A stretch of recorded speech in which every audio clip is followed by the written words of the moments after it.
Mesdames, Messieurs, bienvenue si vous nous rejoignez sur Média TV. Alors, le Conseil économique et social des Nations Unies a élu le Maroc lundi à 3 organes importants de l'organisation internationale. Il s'agit d'abord du Conseil d'administration d'ONU Femmes, du Conseil d'administration de l'UNICEF et de la Commission du développement social. Alors, pour commenter ces triples élections du Maroc au sein de l'organisation des Nations Unies, j'ai le plaisir d'accueillir en duplex, en direct depuis Rabat, l'analyste politique Driss Essaoui. Bonsoir.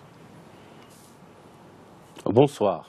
D'abord, quelle est votre lecture de cette triple élection du Maroc par le Conseil économique et social de l'Organisation des Nations Unies? C'est un événement très important sur le plan institutionnel pour le Royaume du Maroc, parce que l'ECOSOC, qui est le Conseil économique social des Nations Unies, est une organisation où sont représentés pratiquement tous les partenaires sociaux, mais à un niveau, au niveau des États. Aujourd'hui, cette décision, elle vient en fait en reconnaissance des efforts entrepris par le Maroc à plus d'un titre sur tous les niveaux. En fait, et c'est aussi une consolidation de tous les acquis que le Maroc a pu avoir au niveau, que ce soit au niveau de la question de la femme, des droits de la femme, des droits de l'enfance et les efforts que le Maroc est en train de faire à travers toute la question sociale, le développement social, en consacrant un ministère à part entière. Et aussi, rappelons-nous que le Maroc a été le premier et de manière volontaire à, disons, faire une carte de la pauvreté au Maroc, c'est-à-dire toute la fragilité socio-économique a été décrite par le Maroc et il n'a pas attendu que l'on fasse ce constat par d'autres organismes, il l'a fait lui-même. Et il a construit une approche qui aujourd'hui est donnée en exemple particulièrement dans un certain nombre de pays en développement, notamment en Afrique, à savoir l'initiative du développement national, du développement humain, qui est une approche extrêmement intéressante dans la mesure où elle permet de lutter contre la fragilité sociale, la fragilité économique, dans le cadre d'une démarche participative, c'est-à-dire que les programmes qui sont programmés, qui sont financés dans le cadre de cette initiative, c'est une remontée de l'information du terrain, une programmation qui est faite et une gouvernance, surtout une gouvernance qui est faite dans le cadre d'une approche intégrée où sont associées les associations, les autorités, disons les collectivités territoriales et le gouvernement. Et on a remarqué qu'avec les récentes études, surtout les récentes évaluations de la question de la pauvreté au Maroc, on a vu que depuis le lancement de cette initiative, nous sommes à des valeurs très positives. Disons, on est très loin du constat qui a été fait où nous avions des collectivités territoriales qui étaient en deçà du seuil de pauvreté.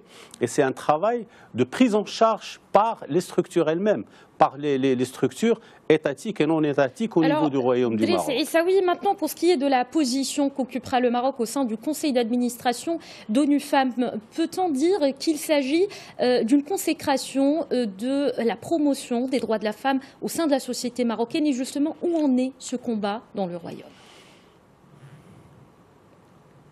Tout à fait. Vous savez, le Maroc, avec le gouvernement d'alternance, avait lancé une stratégie d'intégration de la femme dans le tissu économique qui avait fait polémique à l'époque entre ceux qui sont pour, ceux qui sont contre.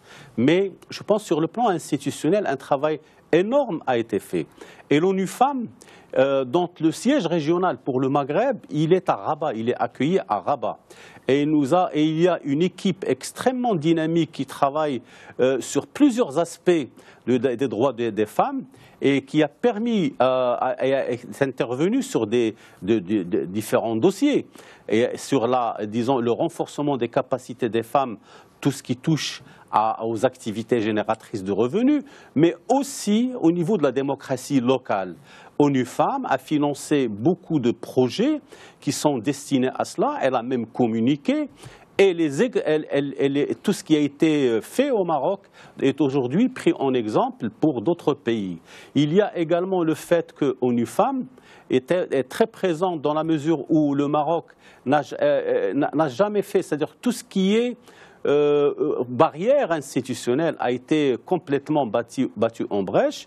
Et nous avons aussi le statut de la famille, le fait que la femme marocaine peut donner la nationalité, et ça c'est dû à une initiative du roi Mohamed VI, avec une commission spéciale qui avait fait cela, et il y a beaucoup de problèmes qui ont été résolus. Alors, Driss Essaoui, le Maroc les droits de la femme. Driss Essaoui, s'il vous plaît, le Maroc a aussi été élu au conseil d'administration de l'UNICEF. On le sait, l'enfance est de plus en plus au cœur des priorités de l'organisation, des organisations internationales en général et de l'ONU en particulier, vu les conflits internationaux. Est-ce que c'est aussi une reconnaissance du rôle du Maroc dans le domaine de l'enfance ?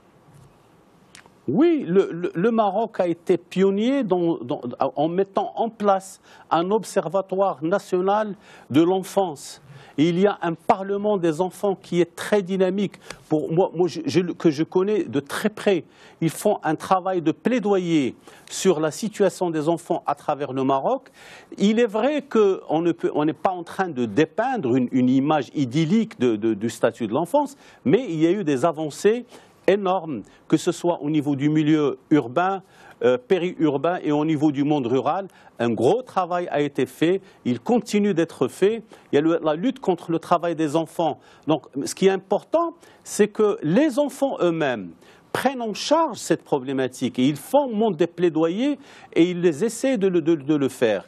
L'Observatoire national, l'UNICEF a beaucoup de programmes qui ont été une réussite à ce niveau-là. Il y a beaucoup d'études qui, souvent, décrivent des situations de précarité de l'enfance au Maroc et dans d'autres pays.